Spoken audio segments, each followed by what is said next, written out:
Praise the lord. આજે આપણે બીજો શમુએલ તેનો 7મો અધ્યાય અને તેની 1 થી 17 કલમમાંથી પ્રભુના વચનો જોવાના છે. અને આજનો આપણો જે વિષય છે એ વિષય છે નિષ્ફળ ઈચ્છા. ઘણી બધી વખત આપણે ઈશ્વરની સમક્ષ આપણી ઈચ્છાઓ મૂકતા હોઈએ છીએ, રજૂ કરતા હોઈએ છીએ, આપણા આયોજનો અને આપણી રજૂઆત, વિનંતી, બધી બાબતો ઈશ્વરની સમક્ષ પ્રાર્થનામાં આપણે મૂકીએ છીએ.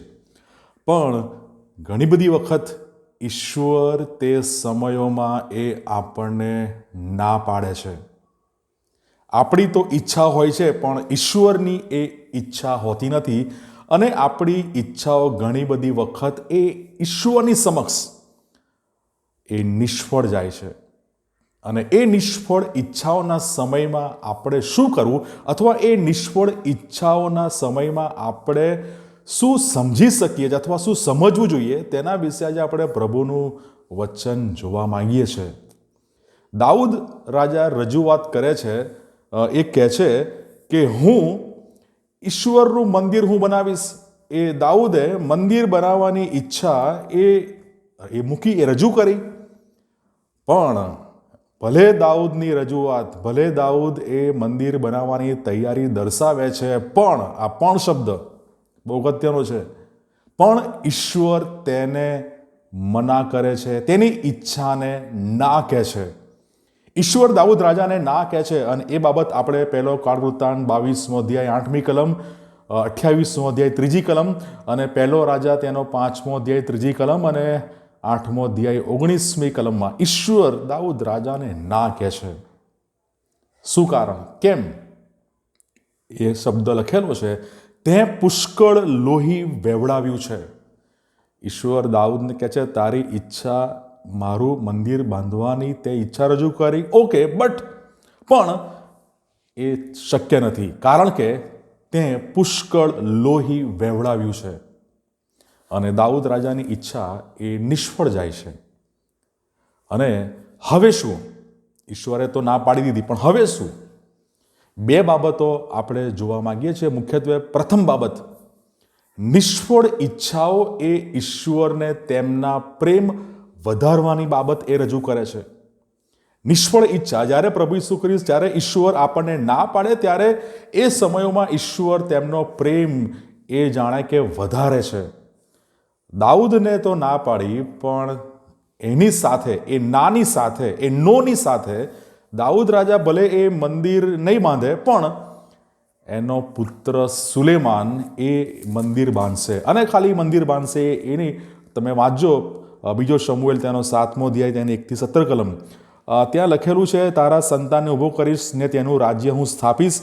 અને 16મી કલમ, તારું કુટુંબ તથા તારું રાજ્ય તારી આગળ સદા અવિચળ થશે, તારું રાજ્યાસન સદાને માટે કાયમ રહેશે. બહુ ગજબના આશીર્વાદો ઈશ્વર એના પુત્ર મારફતે આ કુળમાં આપે છે. દાઉદના પુત્રના હકમાં ઈશ્વર બહુ ગજબના અજાયબ એવા આશીર્વાદો એ આપે છે. અને કહે છે, તારો પુત્ર સુલેમાન તે મારું ઘર બાંધશે અને એનું રાજ્ય અવિચળ, એનું રાજ્ય એ સદાને માટે કાયમ રહેશે. એવી વાત, એવો આશીર્વાદ ઈશ્વર દાઉદને આપે છે. હવે જ્યારે ઈશ્વર તેના પુત્રને આશીર્વાદ જ્યારે આપતા હોય, તો શું પિતા તરીકે શું દાઉદ નાખુશ રહી શકે? નિષ્ફળ ઈચ્છાઓ એ ઈશ્વરનો પ્રેમ એ આપણા જીવનોમાં એ વધારે છે. એ બાબત આપણે અહીંયા જોઈ શકીએ છીએ.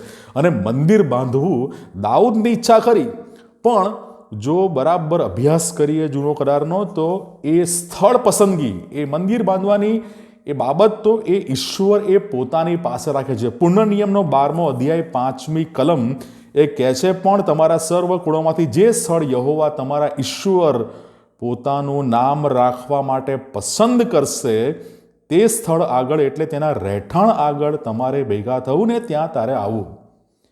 એ સ્થળ પસંદગી, એ મંદિરની બધી બાબતો ઈશ્વર એ પોતાના હસ્તક, પોતાની ઈચ્છા પ્રમાણે ઈશ્વર એમાં કરવા માંગે છે. દાઉદની ઈચ્છા ભલે નિષ્ફળ થઈ, પણ એ નિષ્ફળ ઈચ્છાઓમાં ઈશ્વર પોતાનો પ્રેમ ત્યાં વધારે છે.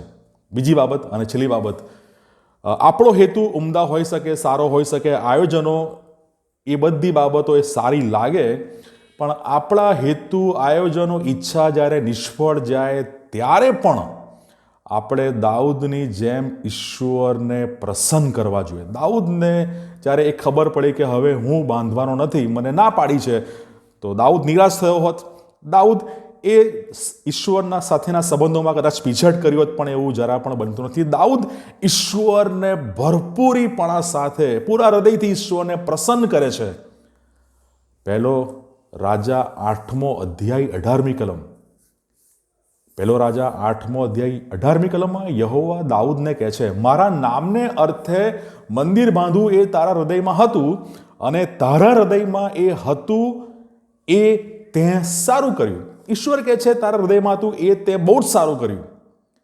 ઈશ્વર દાઉદને કહે છે તારા હૃદયમાં એ ઈચ્છા હતી, એ ઈચ્છા રાખવાની બાબત એમાં તે સારું જ કર્યું.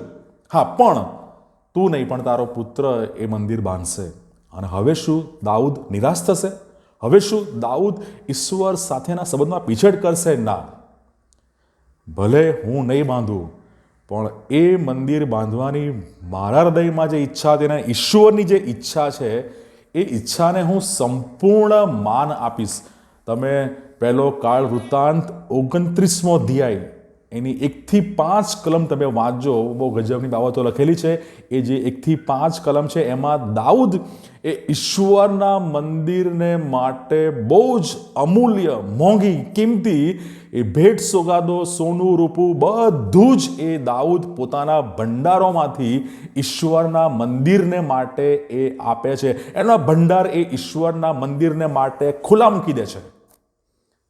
એ ઈચ્છા તારા હૃદયમાં હતી અને એ તે સારું જ કર્યું. અને દાઉદ ભલે એના આયોજનો, હેતુ, ઈચ્છા નિષ્ફળ ગઈ, પણ દાઉદ ઈશ્વરને પ્રસન્ન કરવાનો, ઈશ્વરને માન આપવાનો, ઈશ્વરની ઈચ્છાને સમર્પિત થવાનો દાઉદ ભરપૂર પ્રયત્ન કરે છે. એમાં એ સફળ થાય છે. અને દાઉદ પોતાના ભંડારમાંથી ઈશ્વરને માટે બધું જ એ આપી દે છે. પોતાના ભંડારો એ ઈશ્વરના મંદિરને માટે એ ખુલ્લા મૂકે છે.